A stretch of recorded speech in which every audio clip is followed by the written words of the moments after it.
या यहाँ पर अभी तक तो मुझे नहीं लगा कि किसी ने विकास के नाम पर वोट मांगा हो कभी। ना शहर में सड़क का चौड़ीकरण बढ़िया है, ना शहर में के सफाई व्यवस्था बहुत अच्छी। हम तो मीडिया का आप लोगों को धन्यवाद देते हैं कि आप लोग कम से कम एक नई पहल करने के लिए हैं।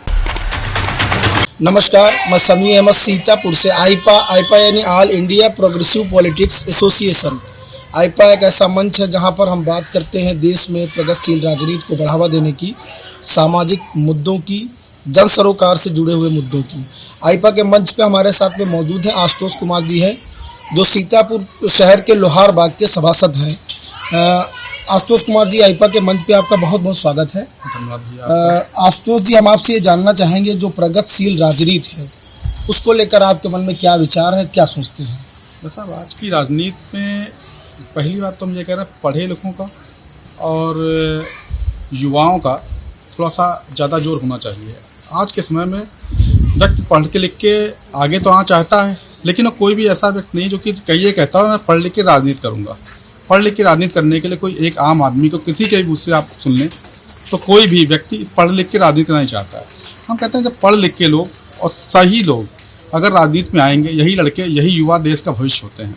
अब भविष्य बनाने के लिए अगर यही युवा, यही बच्चे अगर इनको राजनीति में भी अगर रुचि हो तो ज़्यादा अच्छी होगी। तो यूनिवर्सिटी में जैसे कि अब होता था, अध्यक्ष चुनाव हो गया, ये हो गया, वही लोग आगे राजनीति करते हैं। वो लोग ऐसे नहीं होते हैं।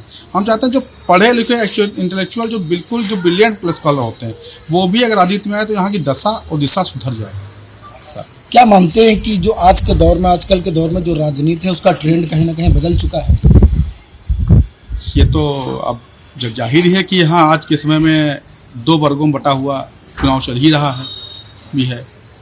और मैं क्या कहूँ, अगर यही चीज़ हम लोग जब पढ़ाई करते हैं तब ये चीज़ें कभी नहीं होती हम लोगों के मन में कि क्या है क्या चीज़ नहीं है। आज जब इस राजनीति के युग में आ गए हैं तो हम लोगों को दो पक्ष दिखाए जा रहे हैं, देख रहे हैं। तो ये राजनीति स्वच्छ होनी चाहिए, इसमें कि किसी से कोई मतभेद ना हो हमारा आपस में, इसी प्रकार।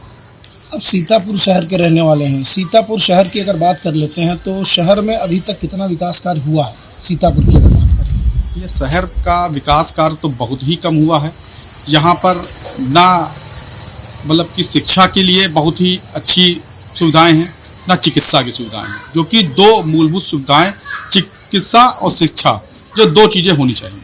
यहाँ पर अगर बायो से कोई भी बच्चा अगर आगे करना चाहता, मतलब कि आगे स्कॉलर पढ़ना चाहता है बच्चा वो, तो यहाँ पे कोई ऐसा स्कोप नहीं कि वो बायो से कर सकता है आगे कुछ भी है चीज़ें। और चिकित्सा के क्षेत्र में भी आप ये समझ लीजिए, यहाँ पर एक ट्रामा सेंटर था जो कि ऐसी जगह बना दिया जहाँ पे आज तक वो चालू ही नहीं हो पाया है। पिछले 10 वर्षों से लोग प्रयास करते रहे, लोग कहते रहे, लेकिन कुछ नहीं उसका हो पाया है। तो अगर यहाँ पर चिकित्सा और शिक्षा दोनों के क्षेत्र में काम हो जाए, यहाँ पे एक पर्यटन स्थल सही नहीं है जिसपे कि आदमी को यहाँ पे आए, जो कि यहाँ पे कुछ बढ़ावा मिले व्यापार को या रोजगार को, ऐसा कुछ भी अभी तक नहीं है। यहाँ पे बहुत ही पिछड़ा क्षेत्र है और जिसको कि आगे बढ़ाने के लिए हम लोगों को बृहद स्तर पर सब योजनाएं या कार्यवृत्ति या सरकार से योजनाएं ला करके यहाँ पे करना पड़ेगा। वर्तमान समय में 2022 का चुनाव, 2022 के चुनाव में तमाम राजनीतिक दल, सभी पार्टियां लगभग जो है लोगों, जो मतदाता है उसके दरवाजे पे जाती हैं। तमाम तरीके के जो विकास के वादे हैं, दावे हैं, वो किए जाते हैं। कितने पूरे होते हैं 5 सालों में? या यहाँ पर अभी तक तो मुझे नहीं लगा कि किसी ने विकास के नाम पर वोट मांगा हो। यहाँ पर पिछले साल कार्यकाल से जो एक व्यक्ति चेयरमैन विधायक होता रहा, शायद उसको 20-25 वर्ष हो चुके हैं। आज शहर का विकास आप लोग खुद दिख जाएगा, गलियां टूटी हुई हैं, सड़कों पर चौराहे हैं नहीं कहीं पर भी। अमृत योजना से पार्कों में करोड़ों रुपए खर्च हो चुका, 2-2 करोड़ के बोर्ड लगे आप देख सकते हैं, लेकिन उन पार्कों में घुसते ही आपको बदबू का, गंदगी का एहसास महसूस होता है। कोई भी विकास की योजनाएं जो जनप्रतिनिधि इस समय लड़ने आ रहे हैं, अब तो जो बीजेपी से आए तो नए व्यक्ति हैं, उनको क्या कहा जाए, लेकिन जो भी रह चुके हैं उन्हीं की बात कर सकते हैं, या जो सरकारें रहीं उनकी बात कर सकते हैं। तो विकास के नाम पर केवल जनता को धोखा दिया गया। और आप खुद शहर में घुसते हो, क्या लगता है कभी आपको कि यहाँ पे एक आदमी 20 वर्ष में इतना विकास किया होगा? कभी ना शहर में सड़क का चौड़ीकरण बढ़िया है, ना शहर में के सफाई व्यवस्था आपको बहुत अच्छी दिखेगी, न गलियों का अपन, तो ये सब चीज़ें नहीं होनी चाहिए। कम से कम आदमी आया है तो अपना कम से कम विकास का मुद्दा, विकास का एजेंडा लेकर तो जनता के बीच में आए। आप सीतापुर जिले के रहने वाले हैं, लगातार बात करें किसानों की तो सरकार लगातार प्रयास भी करती रहती है, किसानों को लेकर तमाम तरीके की योजनाएं चालू कर रखी हैं किसानों के लिए। कितना फ़ायदा मिला है इस सरकार में किसानों को? किसानों को फ़ायदा तो मिला ही है, और कुछ लोग जैसे कि अपना व्यक्तिगत हित के लिए वो अपना चाहते हैं कि नहीं भी हुआ है, लेकिन विकास तो इस विषय में यहाँ पे सबको ही दिया गया। जनता की मतलब सरकार की तरफ से जो विकास की योजनाएं लागू, सबको एक समान लागू उन्होंने करने की प्रयास किया है। इसमें कुछ को नहीं मिल पाता है, कुछ का नहीं हो जाता है, तो वो लोग उसका विरोध भी करते हैं और कुछ लोग उनको अच्छा भी कहते होंगे। जब शहर की बात करते हैं तो सड़क जो सबसे प्रमुख मुद्दा हो जाता है, सड़कों को लेकर तमाम तरीके की योजनाएं सरकार ने चालू कर रखी हैं, सड़कों के लिए तमाम पैसे भी खर्च कर रखे हैं सरकार ने। सीतापुर की अगर बात करते हैं तो आप सीतापुर को कहाँ पे देखते हैं सड़कों के मामले में? सड़कों के मामले में मैंने कहा तो बस आपसे कि एक ही आदमी का राज काफ़ी समय से रहा। हम नगर पालिका के सभासद, नगर पालिका में बस 1 अरब का बजट 1 साल में होता है।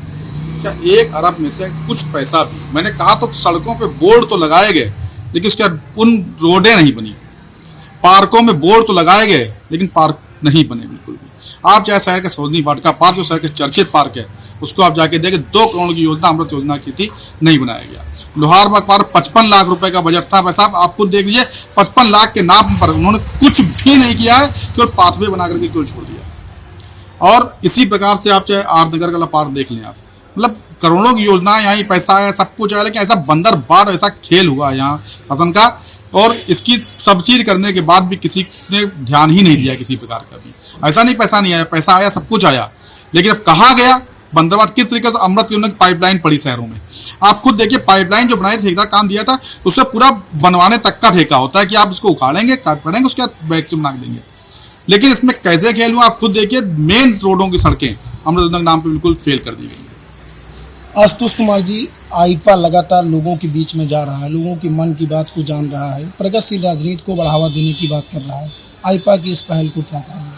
आप लोगों का बहुत बहुत धन्यवाद है। कम से कम एक नई पहल, एक नई प्रकार की, हम तो मीडिया का आप लोगों को धन्यवाद देते हैं कि आप लोग कम से कम एक नई पहल करने के लिए हैं। नहीं तो आज की मीडिया के बारे में कोई भी कहना बेहद अतिशयोक्ति होगी, कुछ कह नहीं सकते। सीतापुर जिले के युवाओं को क्या मैसेज देना चाहेंगे? कि युवा जो हैं, अगर डॉक्टर, इंजीनियर और IAS PCS बनना चाहते हैं, तो एक पहल, अगर आप अपना समाज, अपने आगे बच्चों का भविष्य सुधारना चाहते हैं, तो एक प्रयास हम बच्चों से ये भी यहाँ पे कहना चाहें, नई पीढ़ी से, कि वो राजनीति में भी ऐसे ही ब्रिलियंट स्कॉलर आएँ और डरे नहीं इससे, इसको आगे बढ़ाएं। कि स्वच्छ राजनीति तभी होगी जब आप लोग आगे आएंगे तब। ये थे हमारे साथ में आशुतोष कुमार जी, जो सभासद। उनका साफ तौर पर कहना है कि जो युवा है उनको समाज में आगे आने की जरूरत है। जब युवा आगे बढ़ेगा तभी देश तरक्की करेगा। आईपा के मंच पे आज के लिए बस इतना ही। नमस्कार।